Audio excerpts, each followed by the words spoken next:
Everybody, we are the Equi team. I'm Jeremy. Itai is my partner. Itai, wave, say hello. Hey guys. We are based out of Austin, Texas. We are an alt-based RIA out here. I'm the startup guy. I have done some cool tech plays before, but really we're here because of Itai. Itai is our chief financial and chief investment officer, shall I say. Itai, you want to give everybody a little background about yourself, everybody who doesn't know? Sure. So I basically started a hedge fund in the past, as well as a wealth management firm. Hedge fund was primarily option-based trading. Some of it was from dislocations, such as the one we may see on Tuesday. And we'll talk a little bit about that as well. There we go. There we go. Itai, well said. Well, I can tell you that Itai's cooked up some really good information for you. There is definitely a lot of tension in the markets right now, which you will see and learn about. So Itai, you have the permissions to share your screen, and we would love for you to educate all of us in the most centric way you possibly can. So we'll give you a break. Can we all agree to give Itai a break if he says something a little too politically motivated today? Thumbs up. All right, good. Thank you. Itai, take it. So I did my best to make it as a unbiased data as I could. And, I did find that it's probably a very close toss-up kind of race versus what a lot of, main media outlets would say. And I just wanted to dive into it and talk about it. So let's start with screen share. Can everybody see the screen? We're getting there. Oh, and let me guess, you still have not purchased your access to Microsoft Office. I have not, and I'm probably using it for free for approximately 4 months now. There we go. Everybody has their version of the PPP, and it's just kind of happening under the radar here, I guess. Small wins. So again, we're EQV. We focus on unique asset allocation, alternative asset investment, and low volatility growth strategies. So you won't be that concerned about the outcome of Tuesday. This is primarily what that's for. Beautiful slide. I want to start with the VIX. So where's the VIX today? Quick reminder for everybody, VIX is the volatility index, which is a measurement of, I won't go too much into the math of it, but it's pricing of puts and calls in the S&P 500, which is the measurement of what the market is expecting as type of volatility. So as of late last week, I think today closed at around 37, so roughly about the same place.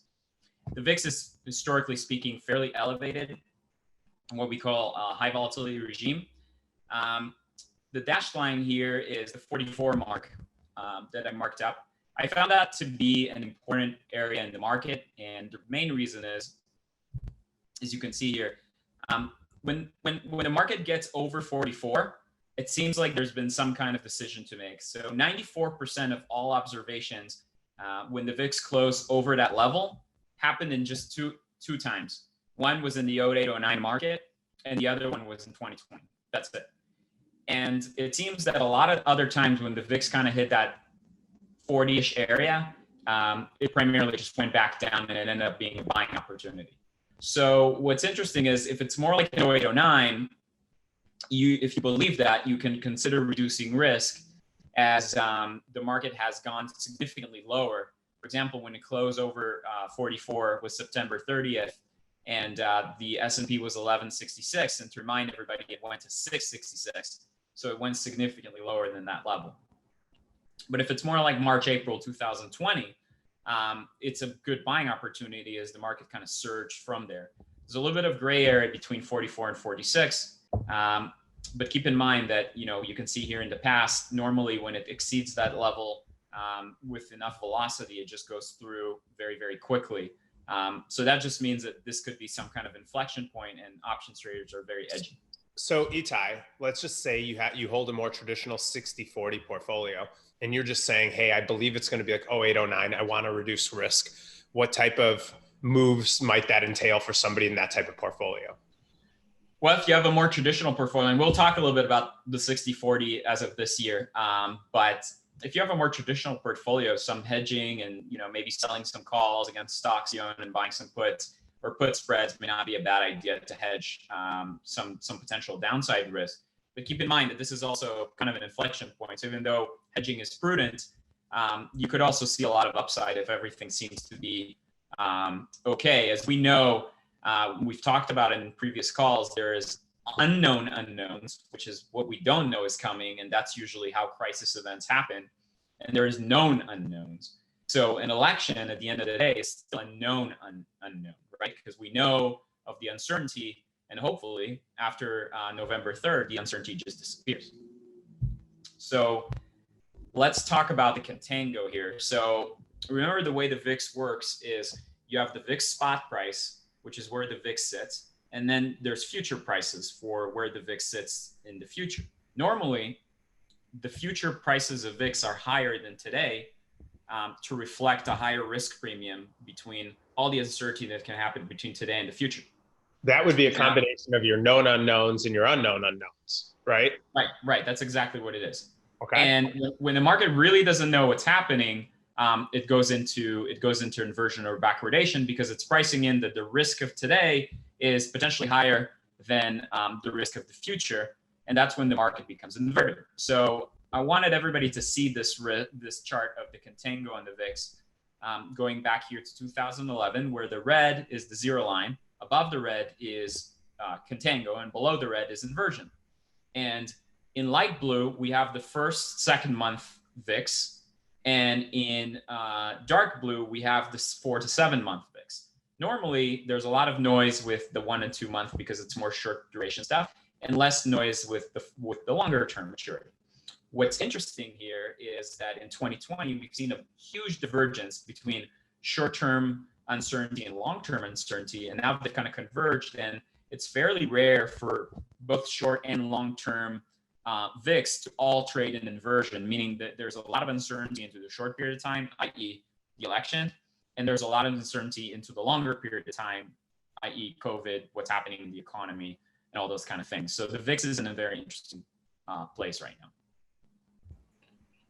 Got it. So what does that mean for you as an investor? Well, it just means that the market is pricing in a lot of potential volatility into both the short and the medium term. Which can, you just need to get used to potentially much larger price swings. Itai, one thing, and they're getting some feedback from everybody that we're getting a little blur on your end in the voice. So you're not coming in as clearly. Maybe you have headphones. Maybe there's, it's for the most part, it's fine. But still, I just want to let you know that it's not coming out as crisp as it needs to be. I just put the mic a little bit closer. Does that work? I think that sounds better. Can you guys hear him better? Give some thumbs up. Yeah, Larry, I saw that. Thank you. Paul, I saw that too. Everybody else, I only see 6 people at the top. So thank you for doing it. All right, continue. Yeah, thank you. So so that's the current status in the VIX contango. So I think one of the most heightened risks right now is what traders see as a contested election. And a recent NBC poll and Wall Street Journal found that 47% of Biden voters plan to vote by mail, and 86% of Trump supporters plan to vote in person. There's also a lot of turnout risk, where more people in Texas, for example, have already voted in early voting than the entire 2016 cycle, which is insane. Potentially the highest turnout per capita since 1908. Now, some states accept a mail-in ballot even after election day if it was postmarked prior to it. So in some states that are very, very close to a tie, that can affect into the days to follow. And generally speaking, that the mail-in voting is expected to benefit Democrats. So there's a lot of potential for contests that can happen in various swing states. So you can see here in these battleground states when are mail votes accounted for. Each state is different. So upon receipt, Arizona, Georgia, Minnesota, Nevada, before election day, Florida, so that's less of a risk. However, two swing states, very big swing states in the 2016 election, Pennsylvania and Wisconsin. And I would say even Nate Silver gave an interview the other day, and he's considered a fairly Democrat pollster. And he basically said that Pennsylvania is a huge potential swing state that may very well dictate the entire election. And just keep in mind that they won't process the mail-in ballots until actual election day. So when B of A asked fund managers if they believe the election is going to be contested, 60% said yes. And I think we're seeing that in the VIX futures market and in the options market, because there's a lot of hedging going on for that kind of contested election. That doesn't mean they're going to be right. And if they're wrong, volatility is probably going to collapse quite a bit, as the market just doesn't like uncertainty and doesn't like these known unknowns. So what is the impact of a contested election into the stock market? So we did have something similar to that in 2000, where there was a big fight over Florida that I believe George Bush ended up winning by a very, very small amount of votes. I think it was just a few hundreds, if I'm not mistaken. 732. Okay, perfect. 532. Yeah, 532 votes is not a lot. And there was a recount after recount, and it went to the courts, and nobody knew who the winner of the election was, because Florida basically determined that winner over those few months, and the market actually fell. And when we didn't know it actually fell going into it, but then there was an acceleration going into the uncertainty. The VIX stayed elevated for quite some time. The market ended up losing 17.5%. Now, this was actually drawn last week, so we're already at 37 on the VIX. So that ended up happening sooner, but very, very similar to what 2000 looked like as far as that goes. And I think that the market is most worried actually about a contested election. I think that if we have a clear result of a winner and the loser accepts the election's results, I think the markets would be calm relatively, regardless of who the winner really is, because we've seen that in prior elections. And I think that the fear is for this kind of contested election. Itai, do you want to pause there real quick and just take any questions before you keep going forward? Yeah. What do we got, audience? Anything so far?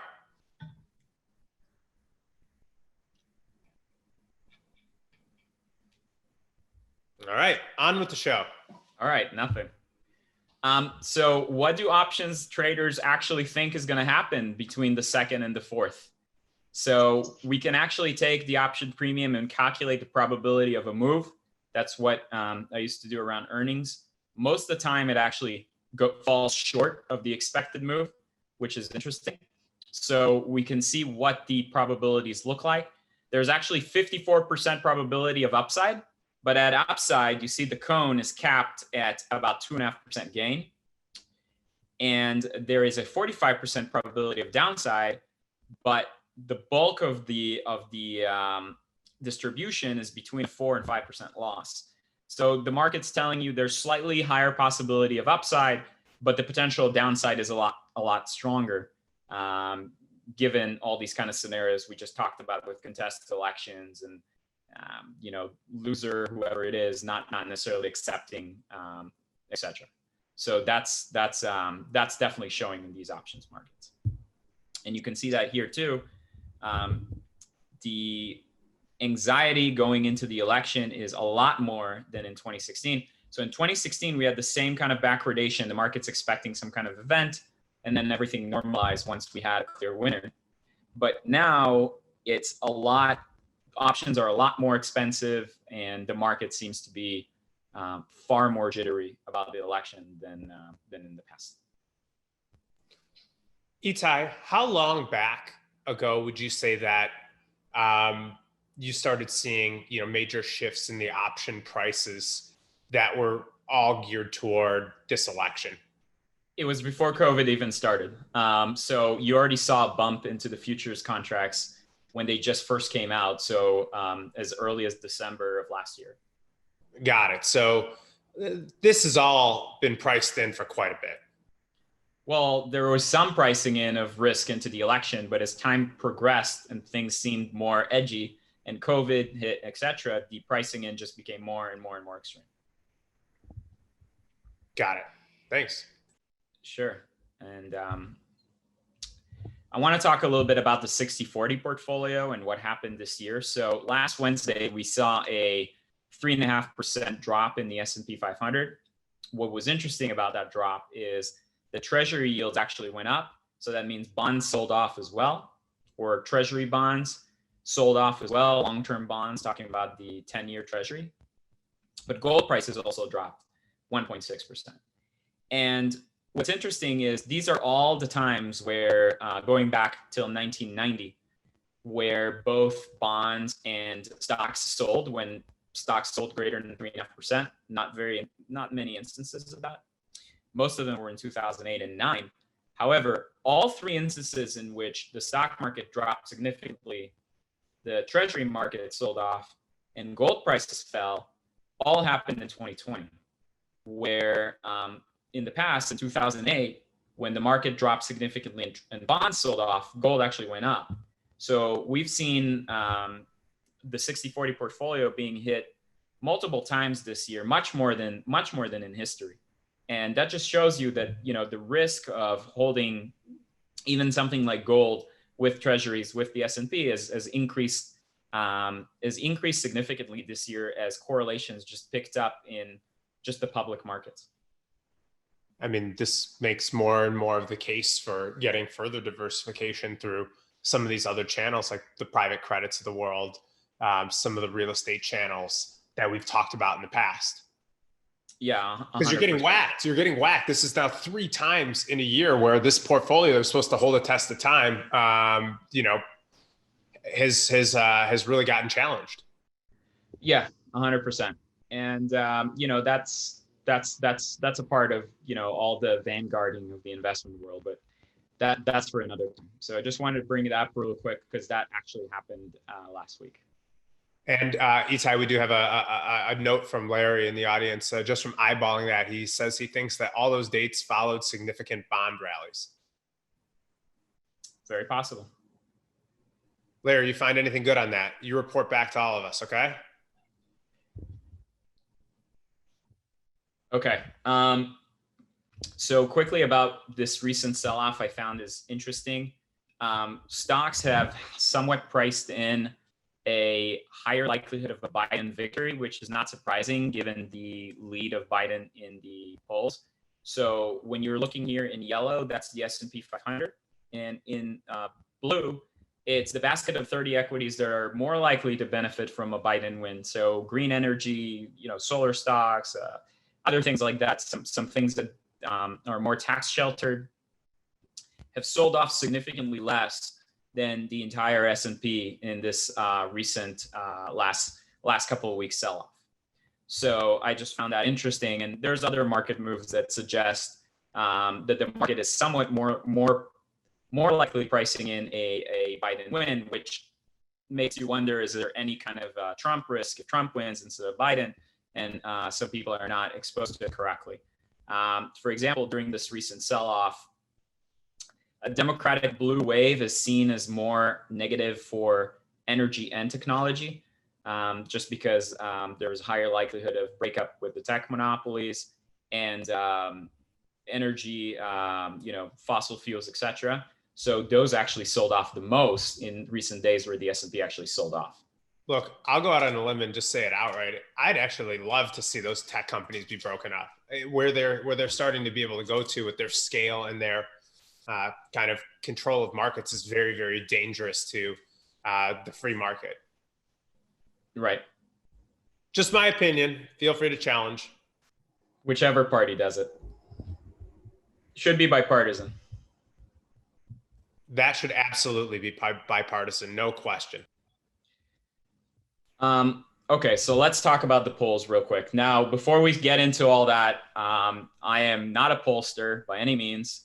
I just did my research with Google, read a lot of research, try to figure out which polls were right, which polls were wrong, what was the reasons I found, and I'm reporting that to you right now. I know it's a very touchy subject, so I'm trying to do my best to kind of just bring the data that I was able to find.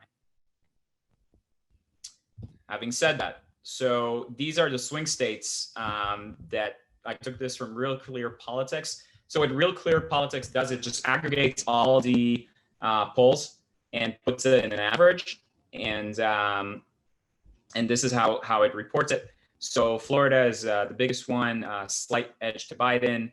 Pennsylvania now 3%, Michigan, Wisconsin, pretty big edge to Biden there, and tie in Arizona. Now, keep in mind that most of these are within the statistical error of 3 to 6%.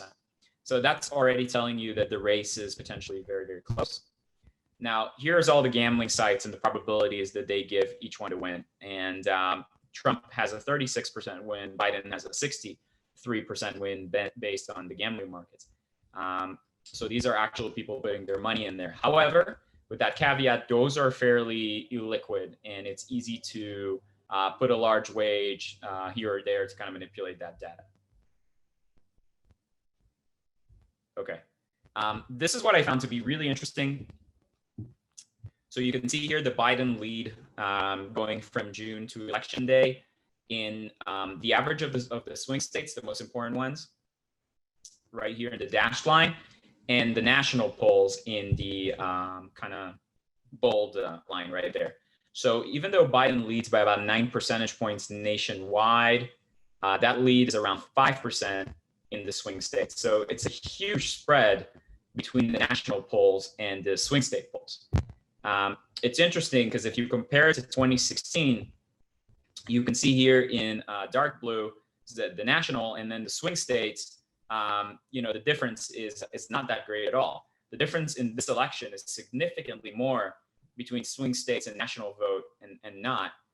So over here in the is where the national popular vote actually ended up being. So they predicted a 4%, ended up with a 2%. And as we all know, Trump won all these swing states with small, around 1% margins right there. And the difference between the national vote and the swing state votes was about 3%. So in 2016, the polls were actually off by 2 to 4%, but they were off as much as 4 to 6% in all these swing states. And we're seeing that in all these prediction markets right now, which is super interesting. So, for example, in the prediction markets right now, the gambling sites, if a specific swing state is showing a Biden 3% lead, the probabilities of win on the betting sites are even. And in other places where the two are tied, it's actually favoring Trump 65%. And in 2016, we didn't have this at all. And I think the main reason is so state level polls from 92 to 2016, a week before the election, if a candidate had a 2% margin, they would win 3 out of 4 times. And that relationship completely collapsed in 2016. And here you can actually see that. So for example, a state like Florida, which right now shows about a 1% lead to Biden, has Trump likelihood at about 58%, which doesn't necessarily go with the poll. So, and this is where Biden's leading ahead. So you can see that the gambling sites right now are giving Trump a 3% edge versus what the polls say. So that's gotta make me think, well, so what's different right now? Are the polls right or wrong versus last time? And what's the deal with the entire polling industry? So there's a few things that are at play. So the first thing is the way polls work, they don't actually ask the entire population what they think. They ask the group of most likely voters, and they come up with a group that they believe is most likely to vote, and then they adjust for that group. Now, 2020 already could have major errors as a result of that because the turnout, as we talked about before, is likely to be historic. And we don't know how that's going to affect the polls. They could actually be wrong on the other side. They could be wrong on the Democrat side by 3, 4, 5% that we don't know, right? They could also, so it's very hard to predict what this turnout actually means to the vote. This brings up the second survey question we discussed before the call, Jeremy. How many people on this call have a landline? Hit the chat if you have a landline, yes or no. And we'll talk about why that's important. I can tell you that my father, who's on this call, has one. So, Dad, you better own up to it because I have your landline number, all right? And he's the one swinging the entire surveys, your dad. Right? He's So we'll talk about that. He's sitting in a Florida swing state. You don't know what's happening down there. And here is so here's the turnout in right versus this different election cycle, and you could see that people are more enthusiastic. There's still an increase of people saying, does the outcome actually matter? A lot of skeptics, but the turnout is expected to be fairly high. Now, why was polling wrong in 2016? So looking into it,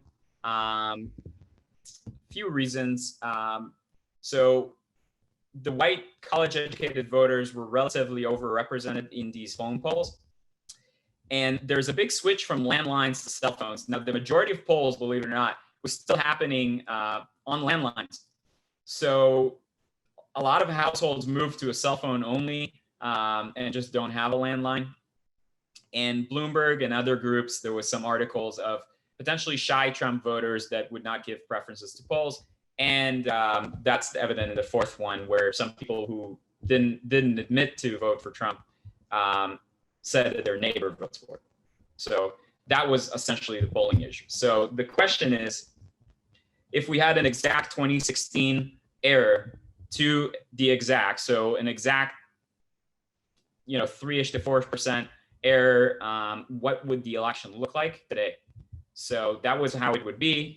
Very, very, very small margins of victory in almost all these swing states that almost would completely bring in a contested election. If that an exact scenario were to pan out, Trump would actually win with 279 electoral votes. And as you can see, margin of victory would be within 0.5% in a state like Wisconsin, this one for Biden, but for Georgia as well. So you could see a scenario where, a Georgia, which is a Republican state, would go for Biden potentially, and other states would go for Trump. And it could just be very, very messy with margins of victory that are sub 1%. So we are seeing some evidence that the election may be closer than some people think.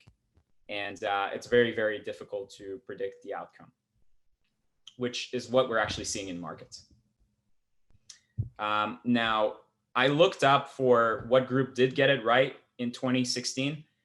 So when I looked up, you can look it up in Google as well and just do the research. I came up with this Trafalgar group polling. And when I looked up to their methodology, I found it to be interesting. So they were saying a lot of polls are very long. They're 20, 30, 40 questions long. And what creates a situation where if you're very much to the right or the left, you're going to spend the time in answering those polls fully because you want your opinion to be heard. But what it creates is an oversampling for higher education. And as we all know, in 2016, Trump scored very well with uncollege educated white voters. So when they turned the sample size, the questions to a simple form of 7 or 8 questions, they got different results. So they were the closest to predict 2016, but they also got 2018 right in a very contested Florida election where they called the winner correctly. And I just want to show what they are saying about the swing states right now, which is very different than the Real Clear Politic average. They're showing a much tighter race in Arizona. It's all within the margin of error, 2 to 3%. Michigan is a slight Trump lead, but Pennsylvania, it's under 1% difference, and Wisconsin is essentially a 0.4% difference. So the pollsters that arguably has been the most accurate over the last few cycles is showing a very, very tight race. So let's talk about results. It's a quick question for you. Outside of Trafalgar, are there any other polls that you've found that are more reliable than kind of some of the mainstream ones? Yeah, so Trafalgar doesn't have as much history, but Investors Business Daily, which is a long investor newsletter, has been a little bit more accurate. But they're relatively newer, but some of them are biased in one way or another. And when I did my research, I saw a couple others, but then when you look at their more history and other stuff, they're not as good. Trafalgar may be completely wrong now too, but they just haven't been around for that long. So it's, you know, the jury's out there to see whether or not they're going to be right. But what I found interesting is they were right on both sides. So in 2018, when there was a lot of Democrat leads, the Democrats took the House, they predicted that as well. So they predicted outcomes that were that was like seen unlikely on both sides. Got it. Now let's talk about scenarios here. This is kind of the Merrill Lynch research. What they find is that if you get either a blue or red wave, if one side controls both Senate and presidency, you're probably going to get a lot of money printing and a lot of fiscal stimulus, no matter who wins. Dems may be slightly more, which they see as positive for risk assets, no matter what happens. However, the gridlock scenario of a Biden presidency in a Republican Senate or a Trump presidency in a Democratic Senate, nothing would actually get done, which would probably not be the best for risk asset because we just would have a lot of back and forth, a lot of stagnation. So, you know, I don't necessarily buy that. Just want to have it in the front of people's minds. That's kind of like the Wall Street opinion of things right now. Given the size of the stimulus package and infrastructure plan the Democrats want to bring in, they see it as more positive for risk assets because we'll have just a lot of both, you know, Federal Reserve stimulus as well as a lot of fiscal stimulus. Got it. Let's real talk quick, about. just want to pause there. Yep. Any questions, gang, from out there? Usually this is more interactive. We want you guys to participate.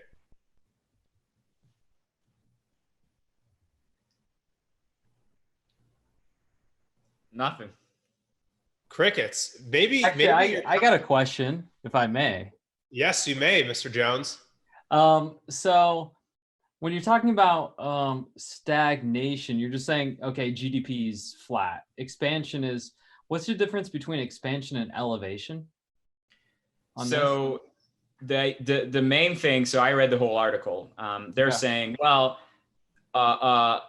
red Senate and Trump presidency is going to be more friendly for business as far as like lower taxes, lower regulation, etc. So you'll have more expansion on the business cycle, and stocks would go up. Okay, but if you get a blue wave, you will get a lot of fiscal stimulus, infrastructure program, and a lot of government spending. So that's going to also increase GDP. So both will increase economic activity, just in different ways. So one stimulating kind of from a FDR approach versus like, let's boost small business approach, correct? Yes, more or less. So one would be more just friendly for the business size. The other one is more FDR approach. That's exactly right. Okay. So how did like an FDR approach affect the stock market? I think most of us understand the expansion when like the government tries to help small businesses, but I don't understand the elevation approach, how that affects like public markets and private markets. So the idea the market has right now is it's going to be very positive for risk assets. So the market, as Biden's probabilities have increased, did not sell off at first. Now it's just more about the uncertainty. But I think, you know, it's kind of their way of telling you that whichever way happens, the market will probably be okay. And we can actually look at this too, because I have another chart showing the stock market over different presidencies. Go for it. Oh, interesting. Yeah. So first of all, the bond market has somewhat of priced in a pro-growth, pro-inflation policy. So you can see the odds of a Democratic Senate majority in yellow versus the Treasury curve, the cost of borrowing money. So it's interesting that as the odds of a Democratic Senate increase, so as the Treasury curve, meaning that the Treasury market is priced in a little bit more of a chance of a Democratic Senate, because the Democrats are perceived to just be spending more money with less cap on it. But I would say that printing money has become a bipartisan issue. If they agree on something, is printing money they don't have. The only question is how much of it. So this is, by the way, okay. So let's talk a little bit about the economy itself. We've seen the biggest GDP print in history, 33% expansion, which happened pretty quickly as the country is recovering from COVID quite a bit. And at the end of the day, I just want to remind everybody that the real power is in the hands of an unelected Fed, because whoever controls the money supply controls everything. And guess what? That's not the president. And nobody can choose who the Fed, who's going to be the chair of the Fed, or nobody can choose what their policy is going to be. And we don't elect what kind of interest rate or monetary policy we're going to have. So at the end of the day, all it took for that 33% increase is an expansion of the Fed's balance sheet from 3.5 trillion to 7 trillion, a double, and over a 20% increase of the money supply in the world today. And unbelievable. I just want to show here real quick that this is a chart going back to 1960, and E represents every election that took place. And despite the market's long-term, so this is a log chart, right? So just keep that in mind, where it's not, because if I showed you the like the real chart, it would look like just a straight up move. So here you can actually see the moves that happen, because each increase is proportional, and you can actually see that some elections seem to have mattered, some elections did not at all. And like, for example, here, this election in 1968 was a market top. The election of 1972 was a market top. The election of 1980 was a market top. The election of 2000 and the other ones did not. So it seems that the importance of elections has actually declined as time progressed. It seems that there were more market influencers in the 60s and 70s. Maybe a part of it has to do with the fact the Fed controls everything now, as they didn't in the past. Versus that goes back to the whole gold standard conversation we had prior to 1971. Right. So here again, different presidents during the different periods of time, going back all the way to the 1920s. So, you know, FDR actually has seen a fairly decent recovery in stocks coming back from 29. Something you talked about, but for example, Richard Nixon, Republican, fairly stagnation, market decline. Carter, flat market. Democrat.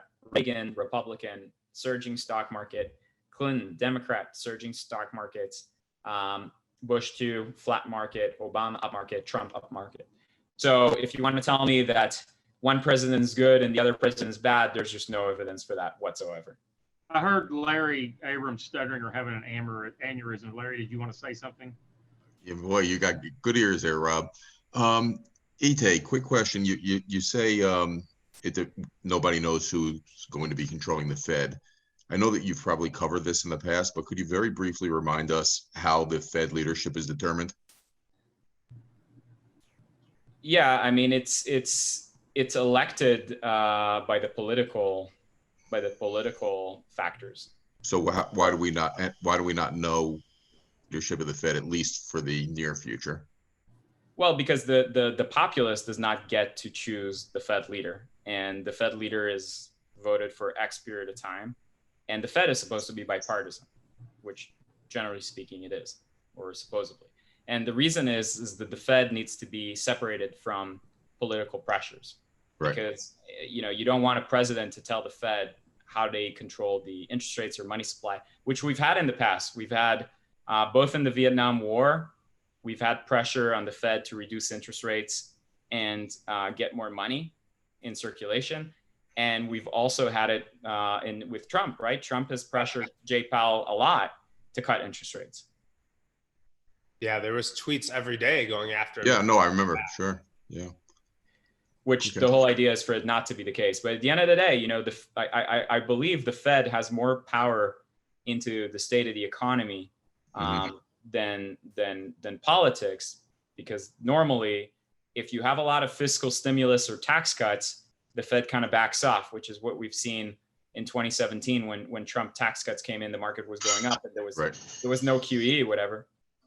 I guess what I'm not completely clear about though, are when the terms run out on the Fed governors, and how what the process is for electing them. and how long their terms are. I thought the president puts up a nominee and they're supported by the Senate for the head of the Fed, and the governors are voted on locally. I can look that up here in a minute. But I thought that was how that sounds about right. There's 12 Fed governors, and then there's a bunch of people under those governors of each area, and then there's a vote to appoint them, but they get like 7 years as head of the Fed. Then Green got 2 terms, so he was there 14 years, and I think it's a 4-year term. I think it's a 4-year term, and then he has to reaffirm it. But the thing is, the Fed chair is voted from the board of governors. You can't appoint like an independent, and then the Senate has to approve it. So like for example, if you have a kind of like a checks and balances system, the way you're supposed to have, and you have a president from one party and a Senate from another party, then you could argue that the Fed is bipartisan, right? Because they both have to appoint them to approve them. Right. All right, so here's the quick on it. 7 members of the Board of Governors of the Federal Reserve System are nominated by the President and confirmed by the Senate. The chairman and the vice chairman of the board are named by the President from among the members and are confirmed by the Senate. They serve 4 years. So the question is, how do you become a member? Well, it's almost like the process for becoming a judge, except that it's a limited term. Right. Right. And arguably, it's the most powerful body in the entire governance system. Yeah, pretty amazing that given that statement you just made, we're not real clear on how it even works. That's exactly the point. Yeah. They purposely want it that way. Right. So that's all I got for you today. Yeah, Etai, woo-hoo! Woo! That was good, Etai. That was Nicely great. done. Thank you, everybody. Well, this is the So Etai, what is the trade of the week, Etai, based on all this volatility? Sell some puts? Could be a risky one if you get a contested election, right? I guess the question is, what do you do? What will you know at 9 o'clock tomorrow night that you can act on? I mean, I think Florida, given that they have all the, mail-ins counted, right? And they release it. Yeah, I think if Trump loses Florida at some point tomorrow, it's a done deal. Right. And Larry, you're going to be in bed by 9. Your mail lock. Yeah, wrong. You're not going to know till 9 a.m. the next morning. Maybe by 9 a.m. I was going to say. Yeah.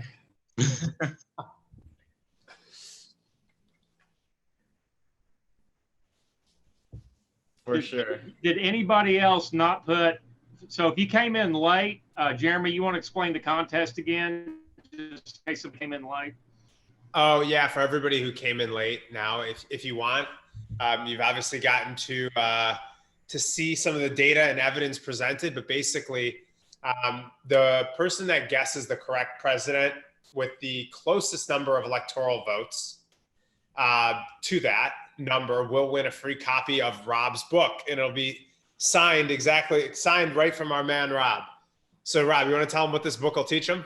So this book's called 21st Century Technical Indicators. So there's 7 very technical indicators. Have you ever read James Wilder's book, New Concepts of Technical Trading, that was done back in the late 70s? That was kind of an inspiration. That's where we got like RSI and parabolic stops. But this book isn't a rehash of all that. These are actually new indicators.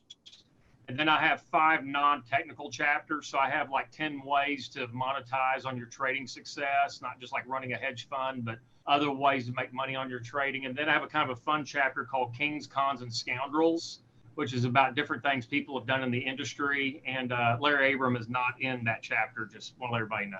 So I'll give you a free autographed copy if you guess who wins and how many electoral college votes they get. That is correct. That is correct.